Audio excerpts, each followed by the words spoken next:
Hello everyone, I'm Dr. Pappu Shanti, consultant gynecologist from Shanti Maternity and Infertility Clinic, MVP Colony. ఈరోజు మన topic menopause. అంటే periods ఆగిపోయే టైంలో వచ్చే ఇబ్బందులు ఏంటి, ఏ ఏజ్ గ్రూప్ వాళ్ళకి వస్తుంది, దాన్ని మనం ఎలాగ ఓవర్కమ్ చేయాలి and the required treatment. First menopause. అసలు మెనోపాజ్ అంటే ఏంటి అంటే 40 ఇయర్స్ ఏజ్ గ్రూప్ నుంచి 55 ఇయర్స్ ఏజ్ గ్రూప్ వాళ్ళకి పీరియడ్స్ అన్నవి ఆగిపోయే ఫేజ్ని మనం ప్రీ మెనోపాజల్ కానీ మెనోపాజ్ కానీ అంటాం. అంటే ఇప్పుడు మనకి పీరియడ్స్ ఆగిపోయే పద్ధతి it can present in different ways. మనకి పీరియడ్స్ సడన్గా రెగ్యులర్గా వచ్చి ఆగిపోవచ్చు, ఆర్ పీరియడ్స్ మధ్యలో గ్యాప్ పెరుగుతూ వచ్చి ఆగిపోవచ్చు, ఆర్ ద బ్లీడింగ్ నెల వచ్చే బ్లీడింగ్ క్రమంగా తగ్గుతూ బ్లీడింగ్ ఆగిపోవచ్చు. సో ఇవన్నీ different ways of presentation of menopause.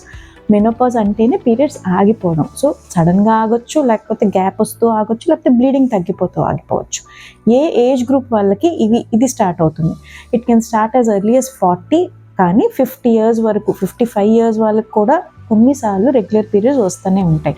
అంటే మనకి ఎలా తెలుస్తుంది ఇది ఎప్పుడు ఆగుతుంది అంటే క్లియర్ కట్గా వీ కెనాట్ సే దట్ ఈ ఏజ్ గ్రూప్ వాళ్ళకి ఈ ఏజ్లో ఆగిపోతాయని మాత్రం మనం చెప్పలేం.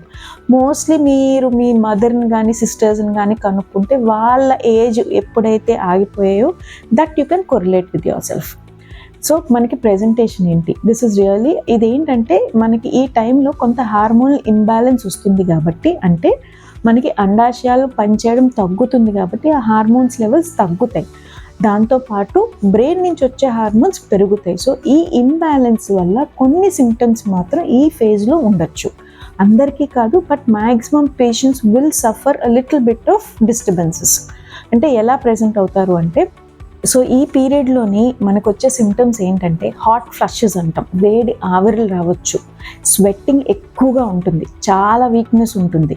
ఇది కాకుండా మూడ్ స్వింగ్స్ చాలా ఎక్కువ చూస్తాం. అంటే తొందరగా కోపం రావడం, ఇరిటబిలిటీ, చిన్న వాటికి ఎక్కువ కోపం రావడం, ఇది కాకుండా నిద్ర పట్టకపోవడం, ఇవన్నీ ఈ ఫేజ్లో వచ్చే సిమ్టమ్స్. అంటే మరీ చెప్పుకోలేనన్ని ప్రాబ్లమ్స్ కాదు కానీ, బట్ డెఫినెట్గా మన డైలీ యాక్టివిటీని ఎఫెక్ట్ చేసే సిమ్టమ్స్ అయితే ఉంటుంది. ఈ ఫేజ్లో నా sincere advice is to the family, husband కానీ పిల్లలు కానీ definitely be very patient with them. కొంత టైం ఇస్తే they will really settle down.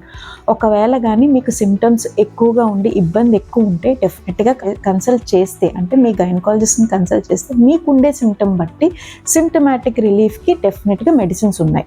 ఇవి కాకుండా మనం ఎట్లాగ ఈ ఫేజ్ని మనం ఎలా ఓవర్కమ్ చేయొచ్చు అంటే ఎక్కువ లిక్విడ్స్ తీసుకొని, సాల్ట్ తగ్గించుకొని, రెగ్యులర్ ఎక్సర్సైజ్ చేసుకుంటూ, కొంతవరకు యోగా మెడిటేషన్ వల్ల కొన్నిసార్లు మనం ఈ ఫేజ్ అన్నది కొంచెం స్మూత్గా టైడ్ ఓవర్ చేయగలుగుతాం. So this is all about menopause. Thank you.